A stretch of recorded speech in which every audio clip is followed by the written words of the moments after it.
Hey, new Patient Group and WrightChat Nation. Welcome inside the broadcast booth. Brian Wright here, and welcome in to the very first episode of Season 8 as we get 2025 rolling. Happy New Year to everybody as this is coming out on January 1st. 2025 is here.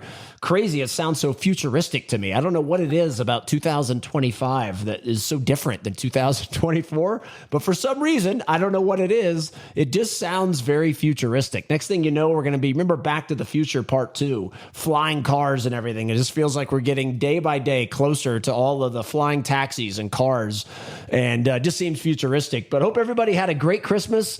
I know our kids are still in Santa mode, so it was amazing here at our household here in Colorado Springs. And boy, oh boy, am I ready to get Season 8 kicked off with a bang. Today, we're going to be talking about reimagining growth. Now, there's several things that go into reimagining growth and several things, and I'll be bringing in the great Dr. Bob Skopek here shortly.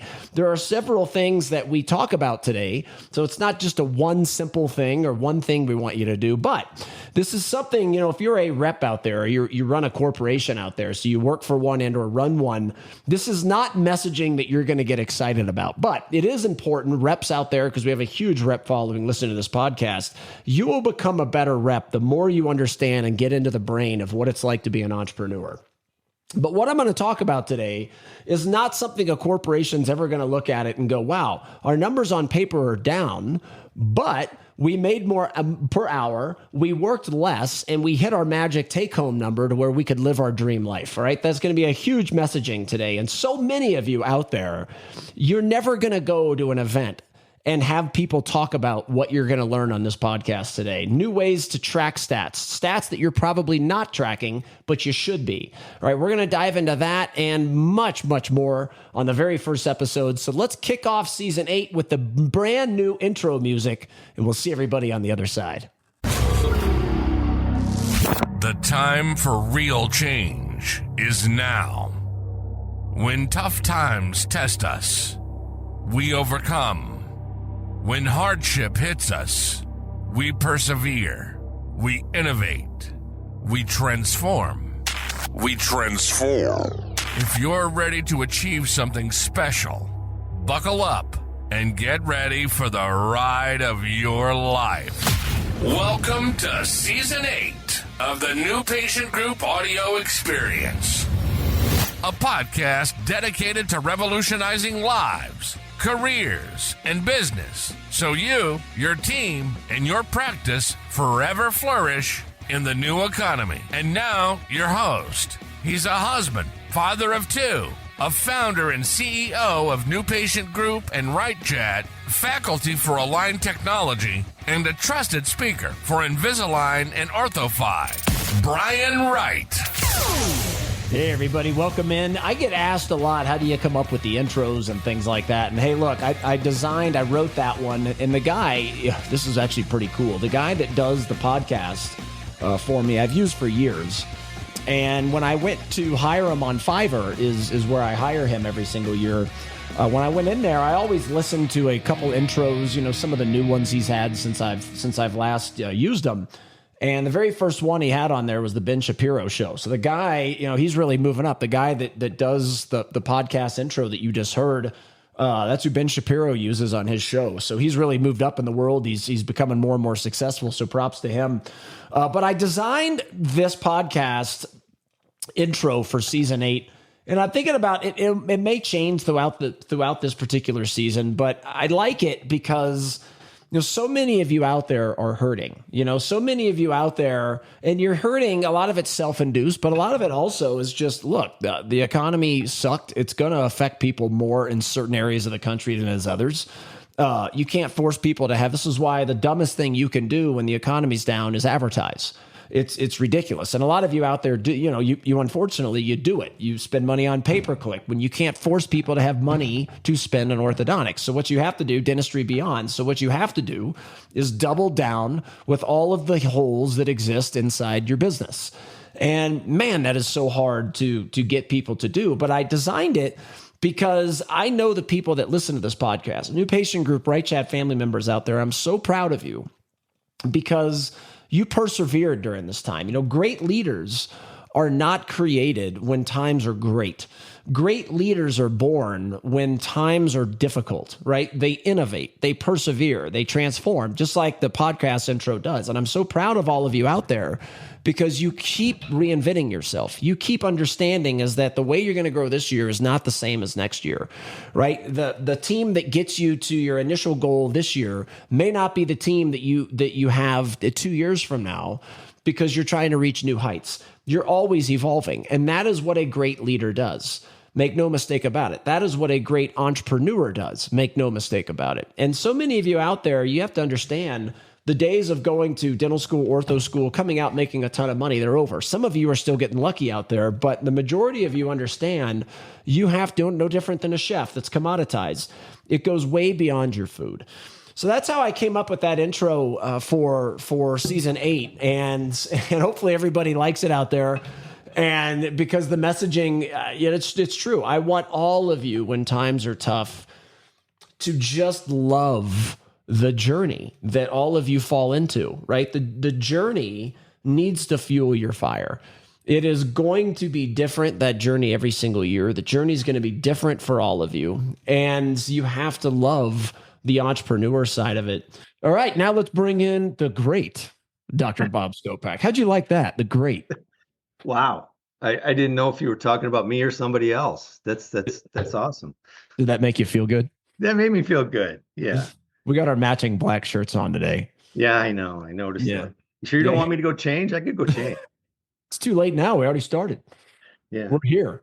We're here ready to go. Match and everything. Should take a survey and see who they think looks better in the black shirt.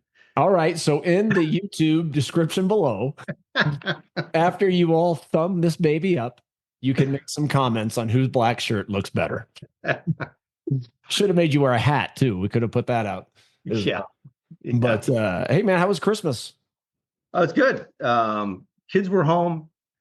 Kids were home for about a week. It was just relaxing, just hanging out. The only family now really we have is my mom, who's local now at this point. So yeah, it was good. Just 4 or 5 of us hanging out, relaxing, and now we're getting ready for New Year's. Nice. So the girls are gone. They've already. Yeah, girls are gone. Okay, so back to Chicago. Chicago. Where'd you say? Chicago and Memphis. Memphis. That's right. How'd she end up in Memphis? She works for Smith and Nephew, which is they do like orthopedics, a lot of healthcare, wound healing, orthopedics. She's a biomechanical engineer.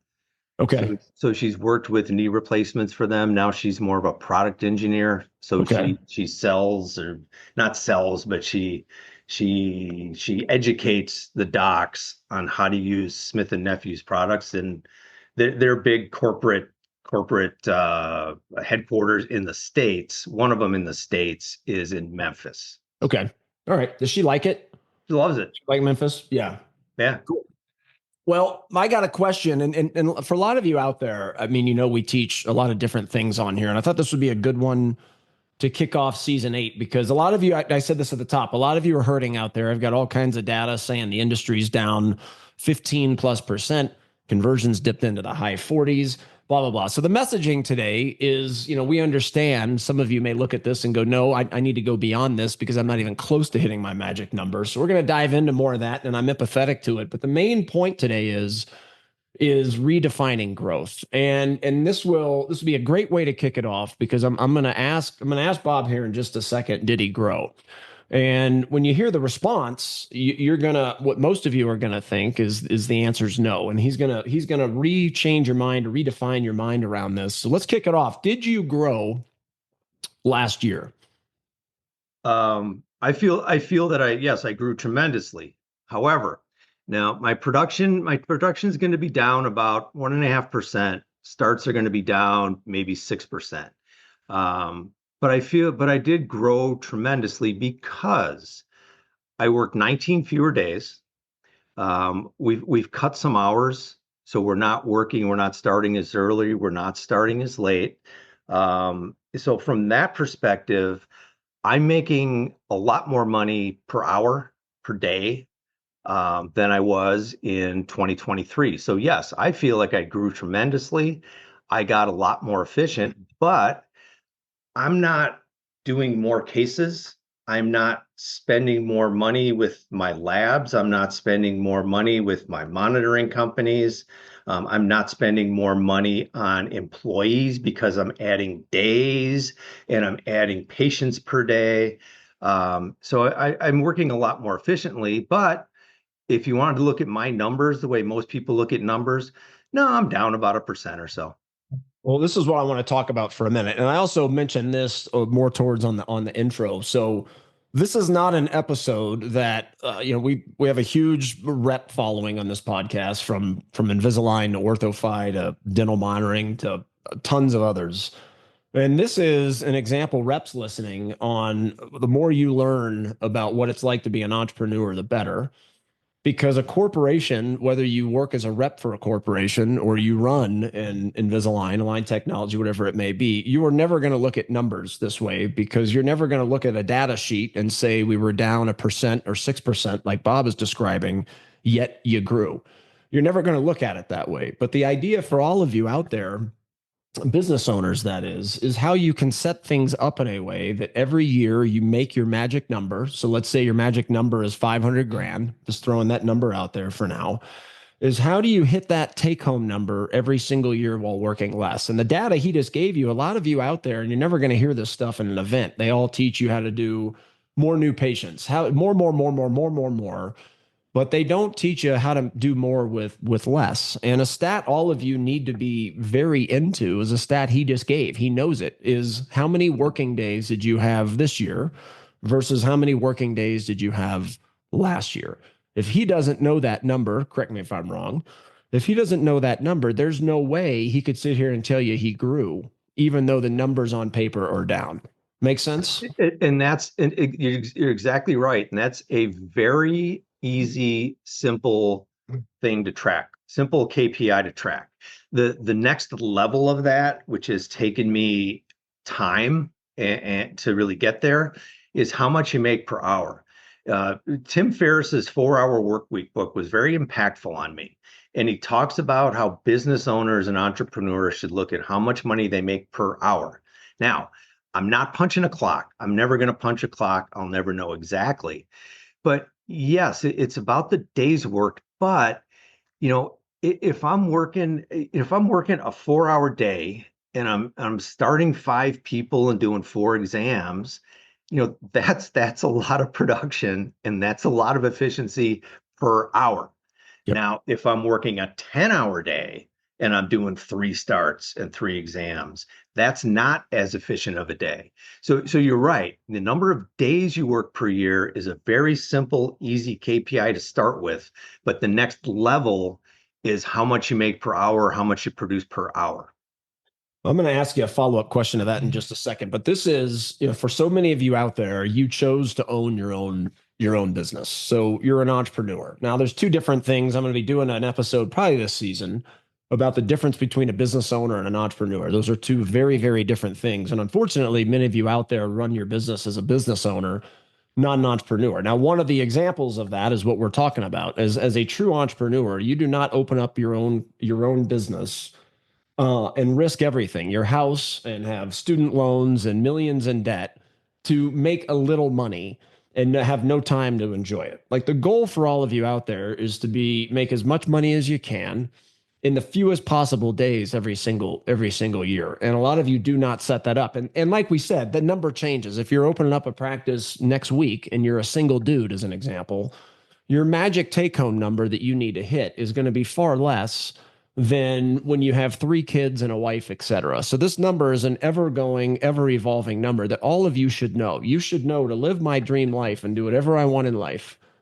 this is the amount of money I have to take home this year to do it. And this is how much time I've got to have to be able to do it, because it's nothing worse than making a ton of money and not being able to enjoy any of it because the business is sucking you dry. So how do you, the KPI, like we said, like the number of days work, that's an easy thing to track. But when you take it to, which all of you out there need to be tracking that, when you take it to the next level and how much money you're making per hour, how are you tracking that? It's always going to be an approximation, because I don't punch a clock, and I don't think any of us as business owners are going to punch a clock. But what I will literally do is I go through every month and I look at how many days for that month that I worked, and I approximate the hours that I spent doing that. Now there's also hours like this. I mean, now technically I could count this as a working hour. I generally don't, because I do this because I choose to and I enjoy it and I'm having fun doing this. And I'm not making money doing this. Yep. So I track more the hours per those days that I spent making money in quotes. And that's how I do it. And I just approximate it, and I write it down, and I write it down every month. One of the things that you said, and this is something everybody I track myself, and it's a little bit hard, New Patient Group is not a company that can really grow without putting more hours in, at least for me. WrightChat, my other company, is right. That company can grow, and it can grow without me having to do all the work. So I look at data differently for both of those companies. Now, for most of you listening out there, you don't have multiple companies. You have one. You have your practice, even though it may be multiple locations or a single. So you've got to look at things differently. But the one thing all of you need to do, and this is not really what today is about, but at the same time it is in this reimagining growth, is you have to design the business in a way to do things that you love. I have talked to so many chefs throughout the years that hate what they do because the business completely sucked all the fun out of being a great chef, dealing with the people and the HR and all this crap that all of you have to deal with as well. And I view you all as the chef, right? And a lot of you have the fun sucked out of the practice because you don't get to do what you love to do. So the point is, what I want to talk about here for a minute is how you design things in a way that allows you to do what you love and outsource the other things and make them do the things that you don't love, right? And take a lot of that pressure off.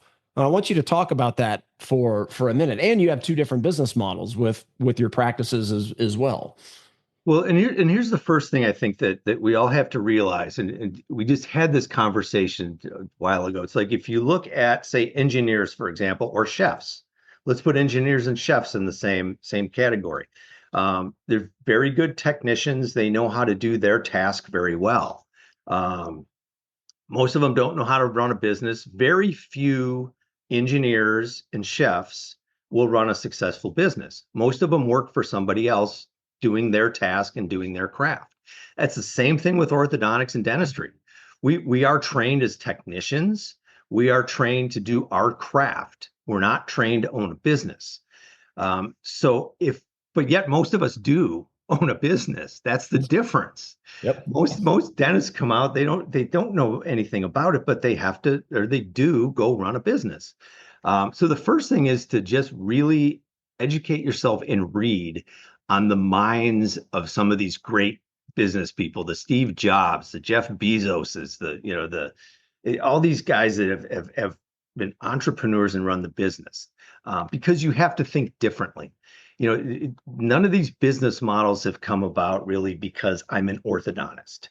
Now, the first step to each one of them is clinical excellence in knowing my clinical craft with whatever tool or technique I want to use to the highest level. But then the whole business model has nothing to do with what we learned as a dentist or an orthodontist or as an engineer or as a chef.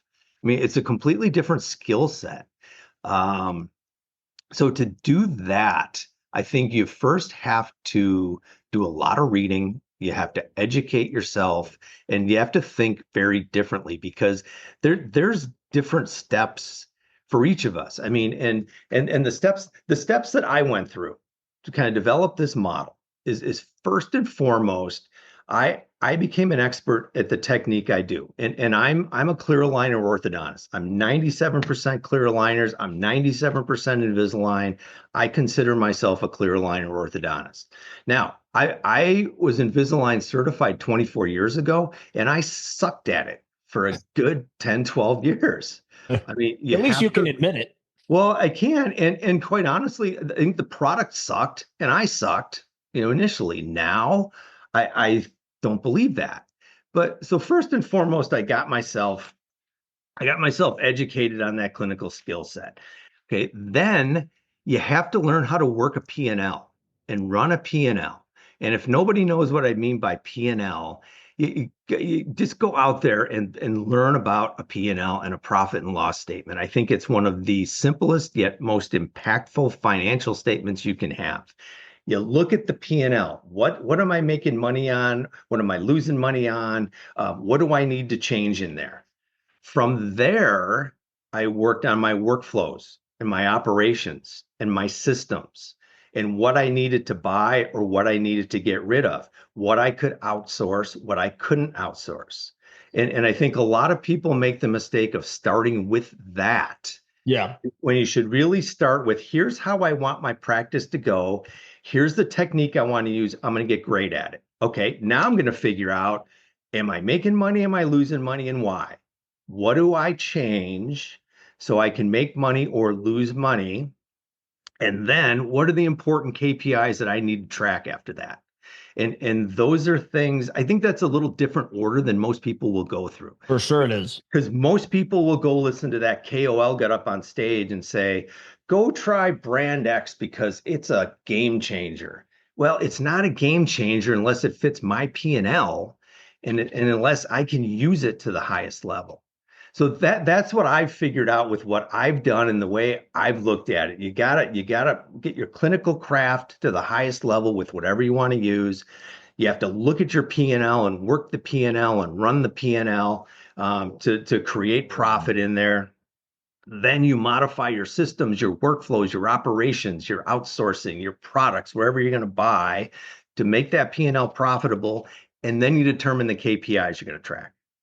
Well, a couple of things the reason I said at least you could admit it is, after being, obviously I'm not a clinician, but I've had the fortunate being around really the best of the best in this industry. I mean, they're all our customers. I don't know how we did it, but they are. And looking at Jeff Pascal, Rob Schaefer, Boyd Whitlock, I could go on and on. I'm going to leave out a ton of Marco. I'm going to leave out a ton of names. Can't name them all. And the cases they're knocking out with clear aligners are just insane. But then you look at so much of the industry still, and this isn't what today is about, but it is about, those 4 steps that Bob just mentioned are absolutely critical because there's so many of you out there still that are convinced you can't do some of these cases with aligners. And I think, and I'm just going to say it, you can tell me if I'm wrong, but I think that's an ongoing CE problem. If you've got 10 orthos knocking out an Invisalign case that another 10 say you can't do it with, and you're knocking it out and it's just insane in 5 visits or something, what else could it be other than a CE problem? Well, and you're right. And see, that's where I think number one with everything we talk about or we preach about is a CE problem. It's like I'm gonna use the MARPI, SARPI, SFOT surgical expansion stuff as another example. I don't do that. I'm not good at that. I haven't taken CE on it, but I'm going to give a shout out Jeremy Manueli, who's in Vegas, who I've met, who's phenomenal. He's a brilliant dude. I love that guy. That's his thing. And he does that to a very high level. And in his practice, that's a big part of his business and his practice.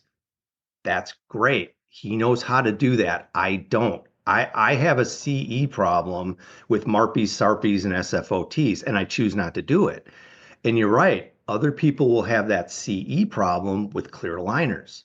And that's where, again, it gets back to number one, where you have to choose what do you want to do and what's your modality of choice, and then learn it and be great at it. But yes, 100%, it all comes back to fundamentally that CE and learning how to do that at a high level. Jeremy, if you're listening, I want you to know that he's never called me brilliant, never said he loves me. So I just wanted to make that clear for the record. You're a special guy, clearly. The other piece to that is, I see this all the time and it drives me nuts. And I think that just people don't know what they don't know, but they will go to an event, they will see a KOL, and it could be from a remote monitoring company. It could be whatever the hell it is.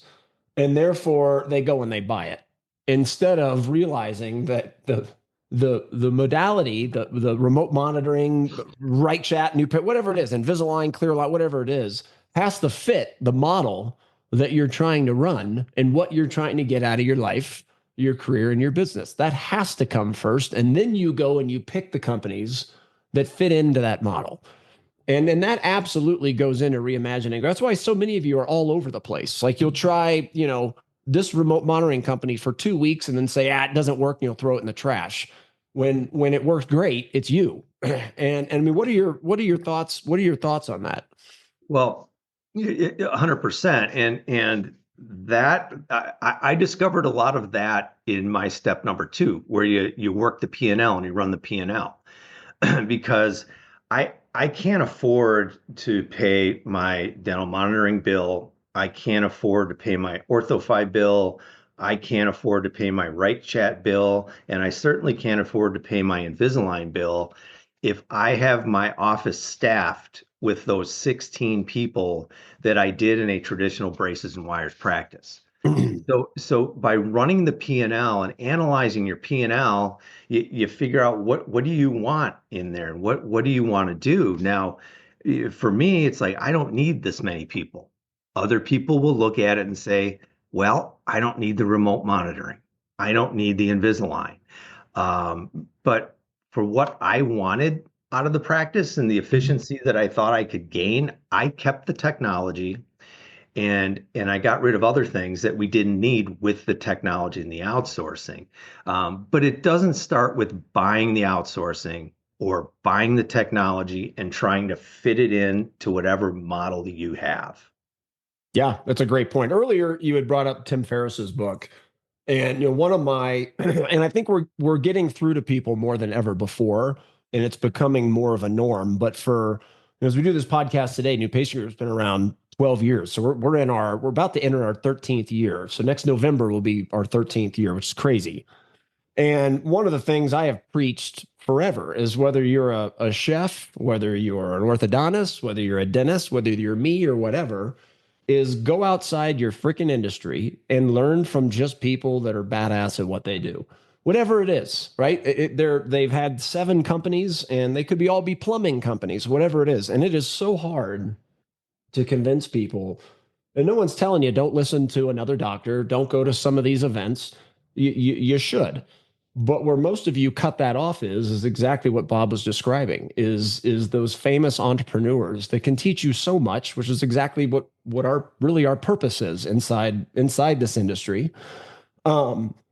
It's hard for people to wrap their heads around. They aren't doing dentistry, they aren't doing orthodontics, et cetera, like they are. But it's just like the chef. To make the restaurant extremely successful, it goes way beyond the food. To make your life extremely successful, it goes way beyond the orthodontics. It's all of this stuff that we're talking about. Your thoughts? Yeah, 100%. I mean, it's interesting. It's always interesting as you've been in your career for 25 years plus. You start to see a lot of things. A lot of people talk to you, and what we're finding now, because we're now as a group scaling.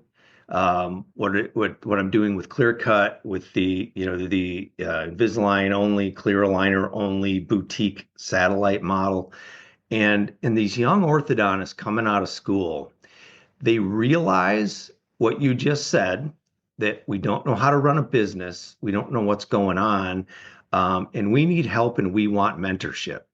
The younger orthodontists that have been out, say, less than 10 years that we talk to say, well, what would you want to come into our system, into our network, and do this? And the overriding answer is mentorship. We want mentorship. We don't know how to do this.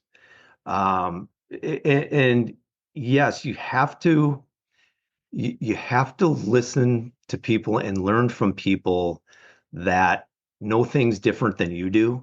And that's a different mindset than like when I came out, 25 years ago. It's like, all right, I got my orthodontic degree. I know it all. I'm just going to go conquer the world. Yeah. Now they say, I want mentorship. I want training. I don't know how to get out in the real world and do this, but I do want to own a business, and I do want control over my life. Back to your point of what is growth and what is your number and what do you need? Most of these young orthodontists like, no, I want control. I don't want to work for somebody. I want to own it, but I don't know what the hell I'm doing. I need Yeah. mentorship. Yeah.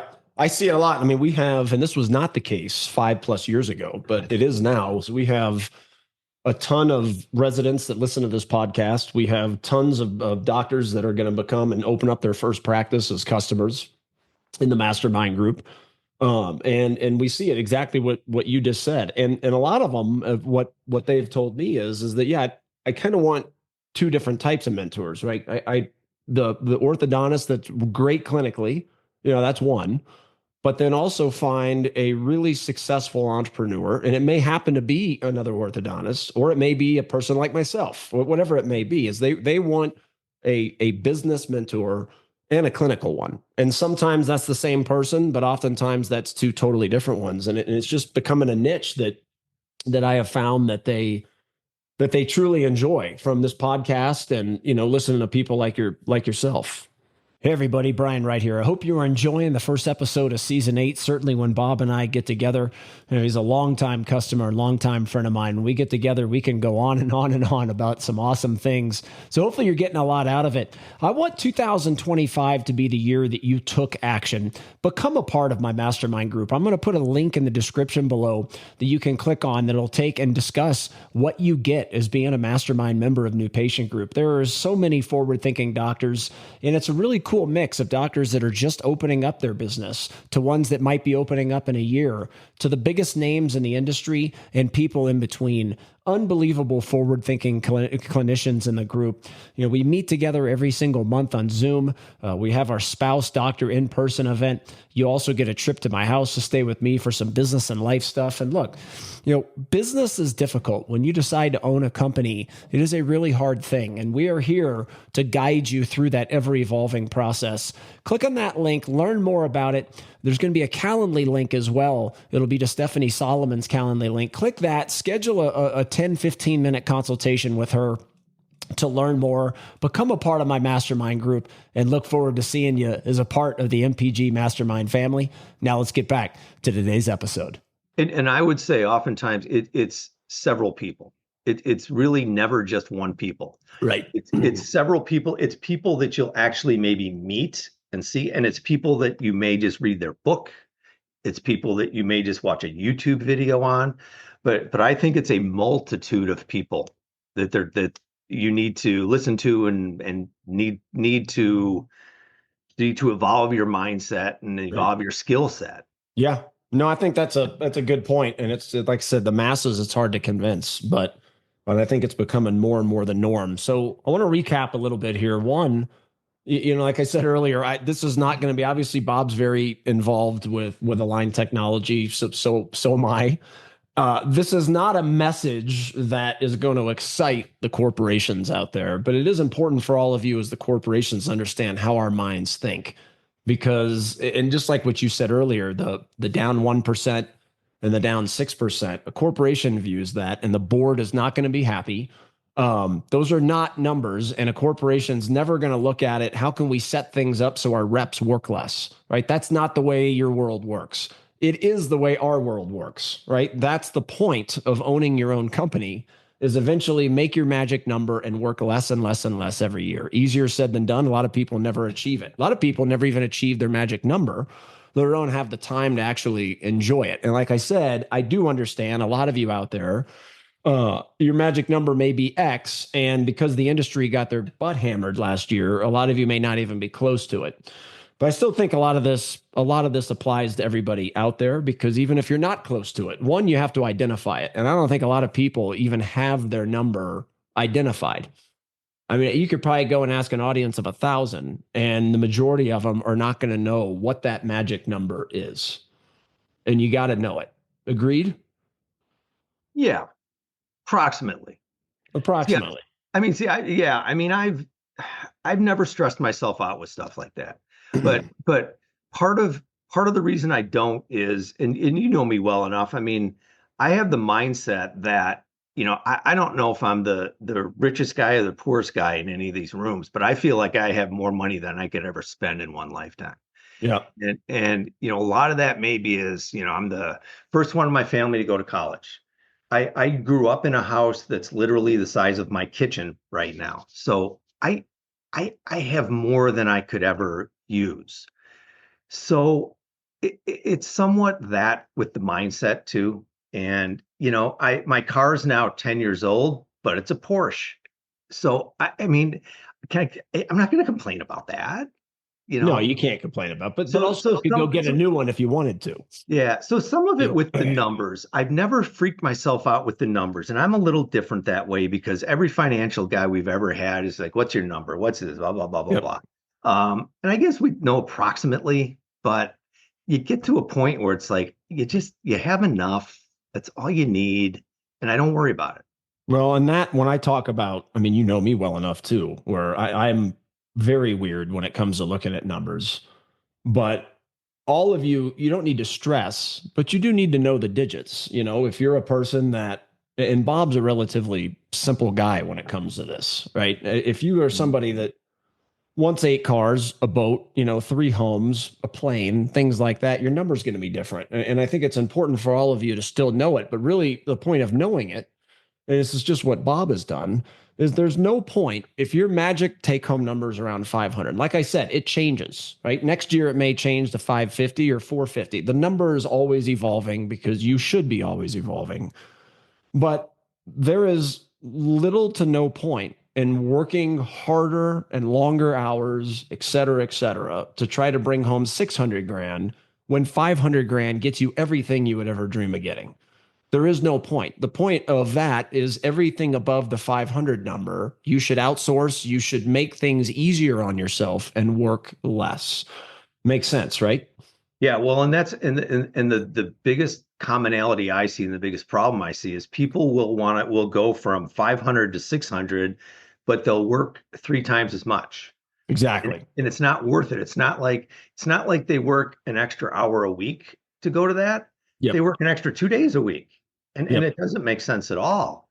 But it's interesting if any reps are listening and companies are listening. Can we go back to that for a second? Sure. Because here's where Because it's they coming. are. Okay, because here's where it's coming with that because we now there's a group of orthodontists we're organizing into it's technically a DSO. It's a legacy DSO. It's not a private equity DSO, but we consider ourselves clear aligner orthodontists. We consider that now a subspecialty, and we're creating a network of aligner only, Invisalign only practices as orthodontic specialists. Now, we're having conversations with people that, and I've spoken for these people like Dental Monitoring, OrthoFi, Invisalign, because I don't want to do more cases and Yep. I'm not going to be a bigger customer for them. But we are creating a very scalable, very efficient model. By doing that, we're able to train, mentor young docs that can own their own practice, have a very efficient, high profitability practice, and then they use those products because they need to use those products to make this efficient.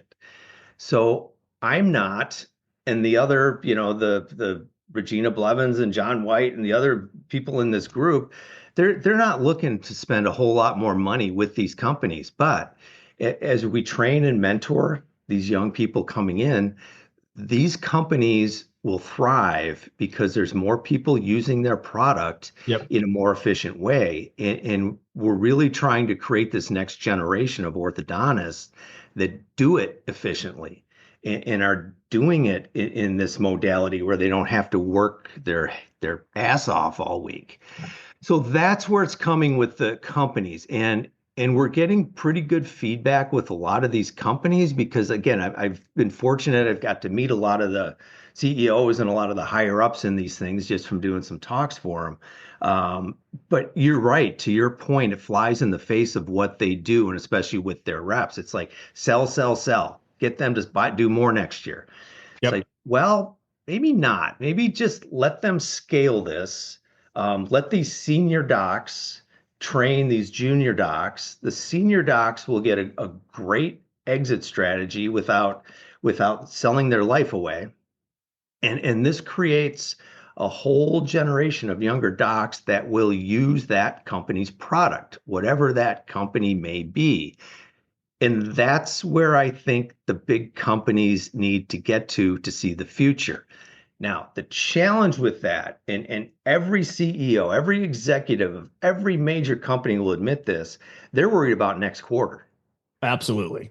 I mean, we're worried about the next 3 years, 5 years, 10 years. They're worried about the next quarter. And I'm not going to help them in the next quarter. But 3 years from now, when we have a network of these offices, that's when we help them. For sure. So some of it's that long-term versus short-term vision too. And a lot of what we're doing, and a lot of, Brian, what you and I have done is a long-term vision. Yep. We don't necessarily sit down and say, we're going to do this, and next quarter it's going to go up 20%. Right. This is more of a long-term vision. We're playing the long game with this. Which is hard because of so much instant gratification. I mean, I see this with customers that usually what happens with us when people come aboard is year one. And this varies, but the majority of the time, year one, they grow. Whether they want to or not, they grow. Year two, it happens again. And sometimes year three, for all kinds of different reasons, it kind of stalls out for a while. And that could go year 3 and 4. And if they get through it and make the right changes in year 3 and 4, they skyrocket in 5, 6, 7, etc. But it's all with our vision, my vision of what it can look like for them 6, 7 years down the road, not tomorrow. And that is so hard, especially the younger doctors listening. Like, you grew up in an instant gratification world. The reality is like, to get it on autopilot is hard, and it takes time.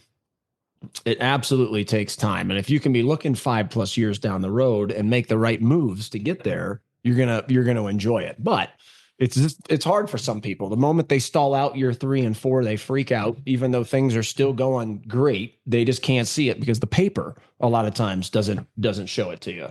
Right? It's even like what you described, down 1%. You said you were down 1% on what, and then 6% on the other. What was that? Down like 1% on production and like 6% on starts, which means that we raised our fees.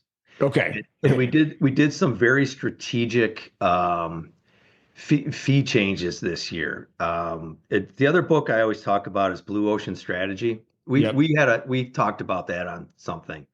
And we raised some of our fees pretty nicely, and I lowered some other fees. So I strategically changed the whole fee structure in there. But that keeps the production up, even though the starts are down. Right. Yep. I love the idea. And I mean, also for all, and this is again, not what today's about, but I think it all goes into this reimagining growth. Is Bob fully understands that you don't just wake up one day and say, we want to jack up our fees because it's going to allow me to work less.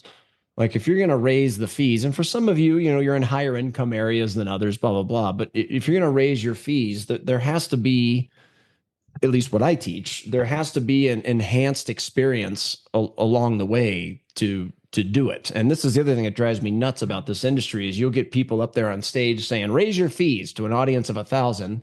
They go back and raise their fees and everything goes to hell because there's nothing from a people business first standpoint that improves with it. And it drives me nuts. And what are your thoughts? Because this does, that's why it could go into a million things in this reimagining growth. That's an extremely important point that you just made about raising fees. And I'm seeing that in the last year and a half or so, the corporate, because I've always been within a few miles, 5 miles of the corporate offices. And I've seen now people coming in, second, third opinions, and all of a sudden now corporate's charging more than me. And they'll look at it and they'll start making comments like, well, but you're even cheaper. Why wouldn't we come here? And it's like from the numbers they're showing me and the quotes that they bring in from some of these other offices, they must have raised their fees a couple $1,000s in the last couple of years. And they still have the different orthodontist every year, different staff every 6 months.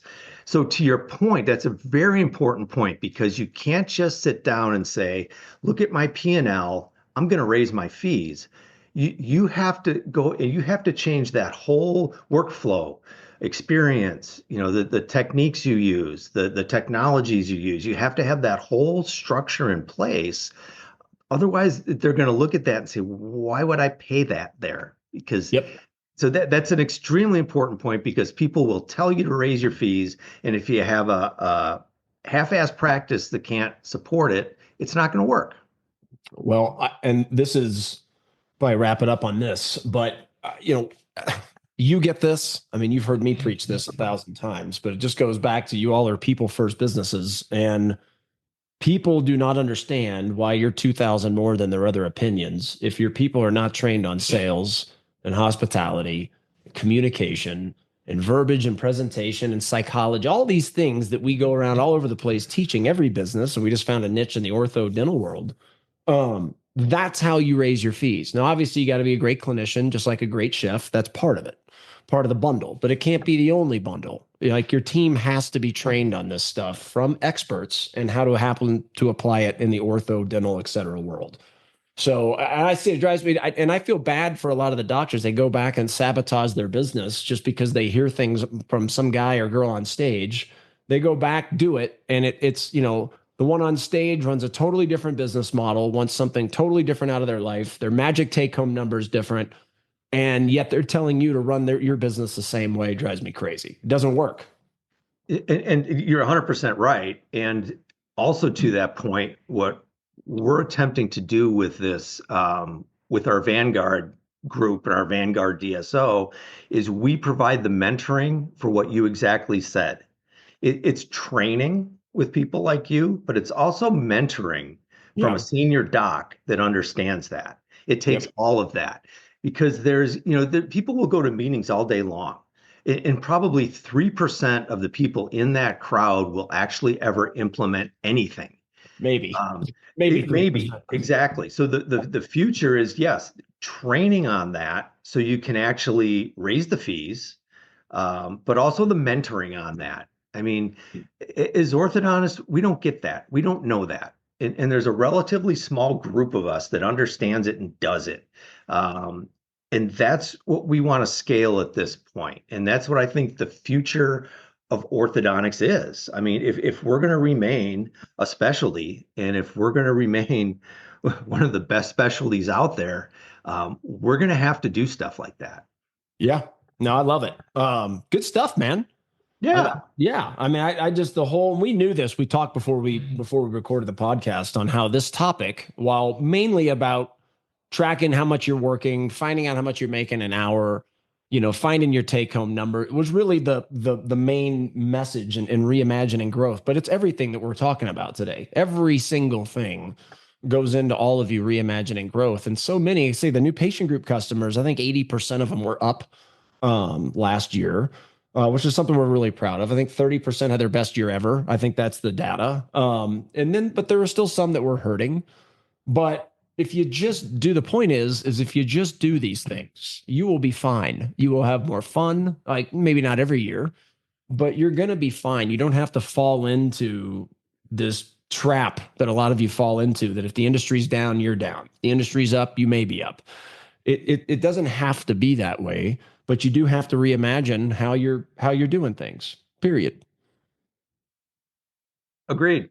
Yeah, agreed. He agrees with everything I say. Well, yeah. And can I wrap it up with something really quick? The quick point we talked about? Yeah. I just read a book. I can't remember what the book was, but it talked about like the internet. And it said that way too many people think of the internet as a noun. It's not, it's a verb. It's not a thing, it's a process. It's an ever evolving thing. And when we talk about growth in an orthodontic practice, that's not a noun. That's not a 2 or 3 tangible line thing. That's a verb. That's something that changes all the time and evolves all the time. And I think that's an important way to look at it. Well, it's a brilliant point, and it's, see, I called you brilliant. Yeah, thanks.